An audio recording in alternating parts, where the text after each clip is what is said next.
Welcome to another episode of Out There with Johnny. It's March, one of my favorite times of the year, not just because it's spring, but it's galaxy season. Literally hundreds of galaxies coming up in the sky. The photo opportunities are boundless.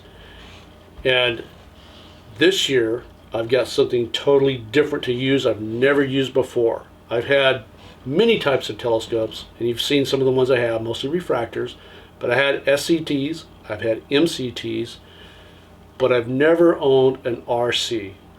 So I decided to give it a try. So I've got a new telescope. I've never used it. It hasn't been under the skies except for finding out what my focal length was for my camera. But I have not taken a picture with it. I have not collimated it with it. I have not done anything of any true value with it as of yet.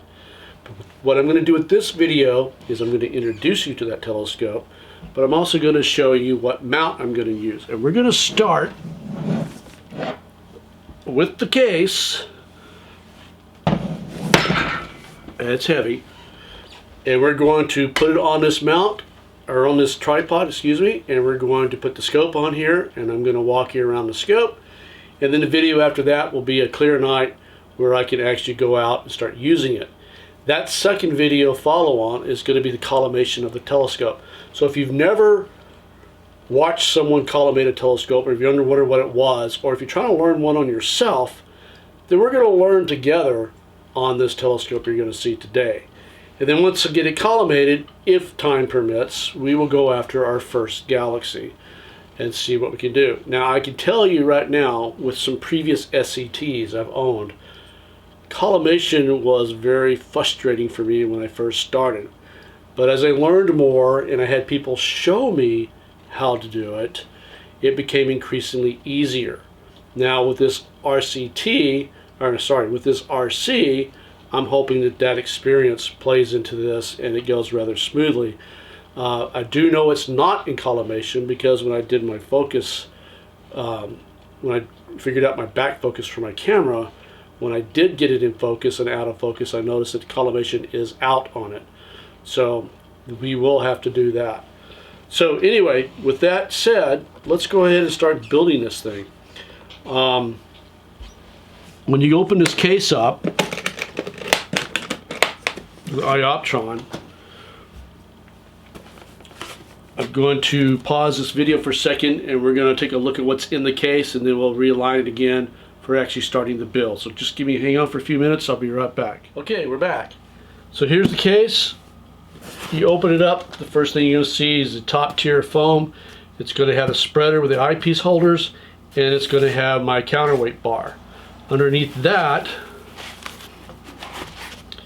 you have the head, you have the counterweight, you have the AC power supply, you have the various interconnection cables, and you have the hand controller and the cable here. Very convenient, all in one case. Now, let me show you what's a little bit different about the tripod itself. Let me go readjust the camera, I'll be right back. Okay. This tripod's not typical what comes from the factory. The tripod, basically, the base sits here. Now, because I typically use refractors, and the telescope you're going to see here shortly has such a long back focus, one of the fears I have is as the scope moves around, is you're going to hit these legs down here. That's not a good thing. So what I did is I bought this extender. This extender comes up about 9 inches or so, which gives me that much enough of a room that when my scopes point straight down and swing around, they're not touching this, which is good. So it eliminates that fear when it's moving around on its own at night. Now, the difference with attaching anything as far as this goes, the normal attachment screw down here and on the bottom of the tripod, typically what you would do is you put your head mounts here, and then this screws into your head, and then you take your spacer, your spreader I should call it, and you attach that after the fact. But now with this up here, the head has its own screw. This is dedicated to the extension, So now I can put the spreader on anytime I want, totally independent. I'm not going to put it on for this demonstration because I've got to move this thing around a lot in here, and I've got to collapse the legs in, just twist it around, so forth and so on. So I'm not going to be putting it on for this demonstration. So with that said, let's go ahead and start putting this thing together. So one of the things that you got to realize is this thing's very tightly packed and well packed and protected in this case. And one of the things is that you want to do is when you put this thing away, make sure you are not locked in any of your accesses. Allow it to free turn, because if you try to force it in and you end up stripping across those gears, you're going to ruin your head. So ensure that this thing is totally floppable. And whatever you do, hang on to this back piece back here, and you hang on to this front piece up here. That way you've got it fully supported. Now, on the tripod itself, you've got your post here. That's for doing your fine tuning for your AZ on your on the mount. So this is extremely valuable for polar alignment. So you're going to take these two screws here in the front on your base. You're going to make sure that they are open enough that you fit that between them, and then it sits down firmly onto the mount just like that. Without letting go of this back piece at all, you hang on to it, and you start your bolt going up into the base, and then you hang on to this until it's firmly in place. Snug that down. You don't have to over tighten it, just snug it down. And then once this is all there and you feel safe with it, then you can lock it in place. Same thing with this one. Lock that one in place. And there you go. Now you're on. It's not going to go anywhere, so you're okay. The next step is you want to put your counterweight bar on. Because one of the things you always do before you ever set a telescope on one of these, any equatorial mount, is you put the counterweight bar and the counterweight on first. Because if you put the scope up here first, it's now top heavy, and depending what type of mount you have, like the iOptrons, it's actually a spring-loaded gearing system, so that if it flips over by accident, the spring will allow it to bounce without actually stripping the gears. And you can adjust that tension with manually as well. That's one of the great things I love about the iOptron mounts. So with that said, you put your counterweight bar on first. In this particular one, you've actually got a curve and a flat. The flat goes to the side of the screw. Now, this comes with a screw with a bolt in one side like this. You got to take that out, loosen this one, put it up in there, and then put this on to the threaded bar. Now it's attached. Now, this bolt is because if you have bigger weights, or you're worried about some type of hitting your tripod legs if you're all the way down or whatever, this allows you to swing that out in different positions on your counterweights, but I don't have to worry about that. And then the next thing is, if my altitude bolt comes undone like it did here, I just do a couple of screws to get it back on there. What this does here in the front is it allows me to adjust my altitude, especially for this is for polar alignment, right? Because all your polar alignments are done manually, not by moving the gearing around. Then once you've got that, where you want it, you tighten you lock it in place for your altitude. Okay. Now with that said, you take your toe saver off. You take the counterweight, which is also in the case, which is one of the reasons why it's so heavy. The mount itself doesn't weigh hardly anything. The mount itself is like 15 pounds or something like that. Maybe not even quite that much. The counterweight is 10 pounds. So you're going to stick it on here. Do not take your hands off of it until you have the toe stopper in place, the toe saver. Then what I do is I take it down and rest against that toe saver and lock it in place. Now, here's a little safety tip for you. If it's the first time you're using a telescope like this, or a mount like this, it's your first time putting a different type of telescope on your mount, whatever the case may be, always start with that counterweight on and all the way to the bottom before you put that scope on. Because I have seen people put their telescope on first and not think about their counterweight, and that thing just flops over and crashes into their tripod. Not necessarily a good thing. So always start out like this, and then when you put your telescope on, you hang on to that telescope, don't let your hands off of it, release your clutch and see what it wants to do. If it wants to flop over, that means you don't have enough weight down here. If it stays there and doesn't move, then you got too much weight down here.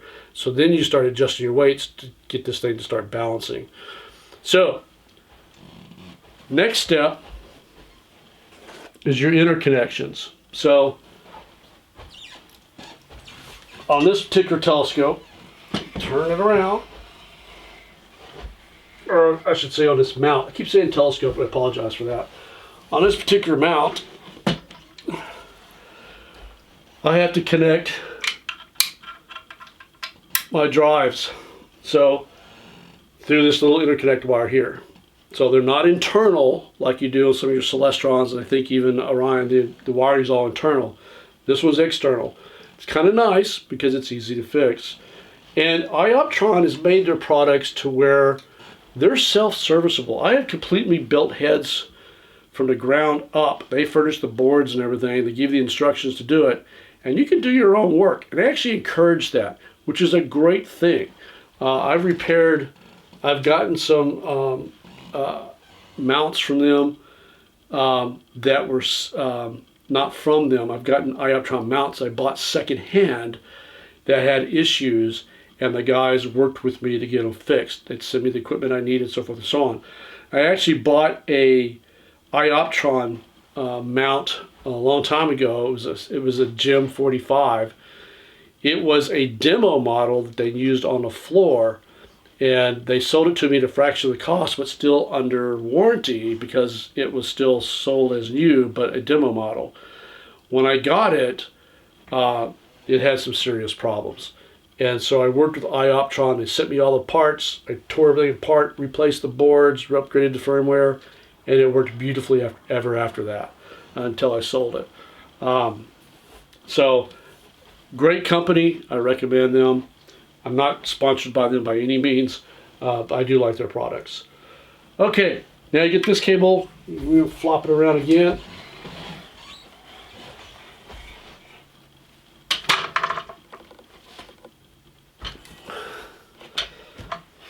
All right, got it around here. Let's scoot it closer. There we go. All right. Now, the next thing you want to do is your hand controller. Now, it has a couple of ports on it. One is your hand controller, one is an auxiliary port. I'm not sure what the auxiliary port's used for, but your hand controller plugs in here, and then it plugs into the hand controller itself. And then typically what I do is I just hang it right there, just like that. All right, now, other than power, the mount itself is ready to go. And you can plug into a battery. A battery source is 12 volts, or you can use the power supply that it comes with, which looks like this, AC power supply. So here at the house, I just run a cord out from the garage and plug it into power, so I don't have to worry about a battery. Out in the field, I've got a lithium-ion 60 amp 12 volt battery that I use for my trolling motors that will run this thing for days and days and days. I should say nights and nights and nights. Okay, so now we're basically ready to put the scope on. So, what scope do I have? What have I been talking about? Let me show you. This is a 6-inch, front here. This is a 6-inch Apertura. Now, I'm not familiar with this brand. The reason I found it by just doing some random searches for RCs, because this is an RC, and I came across this on the High Point Scientific site. They had some nice videos on it. They showed results that they were getting from it themselves, and I was impressed. I was very impressed. And I read other reviews on Apertura, and it's actually a decent brand. Now, I'm not saying it's not made, you know, it's the same scope made and rebranded by somebody else, but I'm saying that whoever actually makes this actually does quite a good job. It's all metal. It comes with the focus rings that you see here in the back where this hand is here, and then it's a Crayford focuser. And it's a Vixen dovetail mount. So what we're going to do is we're going to get it ready. We mount it on here. Okay.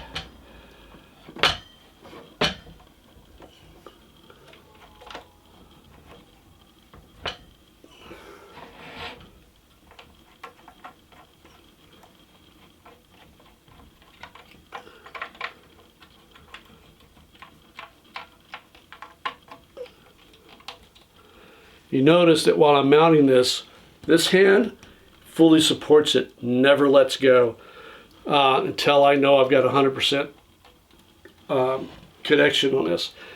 I'm also not going to let it go until I let loose my clutch and see what this wants to do. Now, you notice that the weight down here is staying down. So I am heavy on my weight, which is what I want, because now I can move it up and do my balancing act. So, all right, we'll go ahead and lock it in place here because I want to show you the scope itself. So, here we are with the full telescope. Now, what I want to show you is one of the reasons why I like this is it is built for photography. They're really not made to look through. They're not visually pleasing from what I understand. I've never tried looking through one, so I don't know. But what I like about it is this. Let me get this down.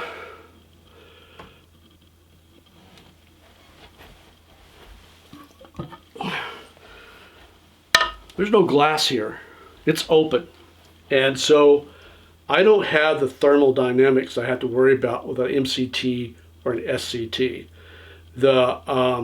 I've been frustrated with SCTs in the past because when I try to get a good photo or even visuals out of them, the air inside is circulating because it hasn't reached equilibrium. And sometimes in Texas here, when you get into the late spring, summer, it starts heating up here, you've got a constant movement of air inside those things, and it's very difficult to get them to equalize. Now, some of the Celestron ones, and some people as an aftermarket thing, they put vents back here, and people put fans in them, and so forth and so on. You know, I'd like to buy a telescope and be able to use it without 1,000 modifications to it to get it to actually do what it's supposed to do. But with these, with this RC here, with no glass here, that equilibrium, the thermal equilibrium, it takes place very quickly, from what I understand, and we're going to find out. I did have in the past. I had an Orion a classic Cassegrain. Classic Cassegrains do not have glass, and it did reach equilibrium very quickly. It had very little problems with it, but it was extremely hard to collimate, and so it kept getting out of collimation really easily. So I got frustrated with it and I got rid of it. I understand these are much better, but I'll find out. I'll know for sure. So that's one of the big pluses. Now you see your 3 collimation screws up here in the front, so no different than an SCT or an MCT. So we will have to mess with those on the first night. The other thing I like about this, the one modification I did make, I make on all my telescopes. If you look here, I've got a mounting shoe here, and I got a mounting shoe here. I always put 2 shoes on my telescopes because between the ASI Air, maybe a guide scope or something else, I've got the ability to put a couple things back there. Now, the one night I had this out was just only to find out what my back focus was for my camera, and I had to actually attach all 3 rings.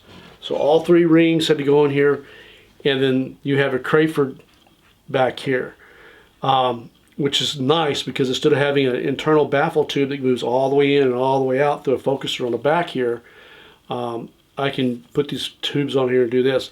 Now there's good and bad for that. This puts my weight further and further back, and it makes the scope longer and longer and longer.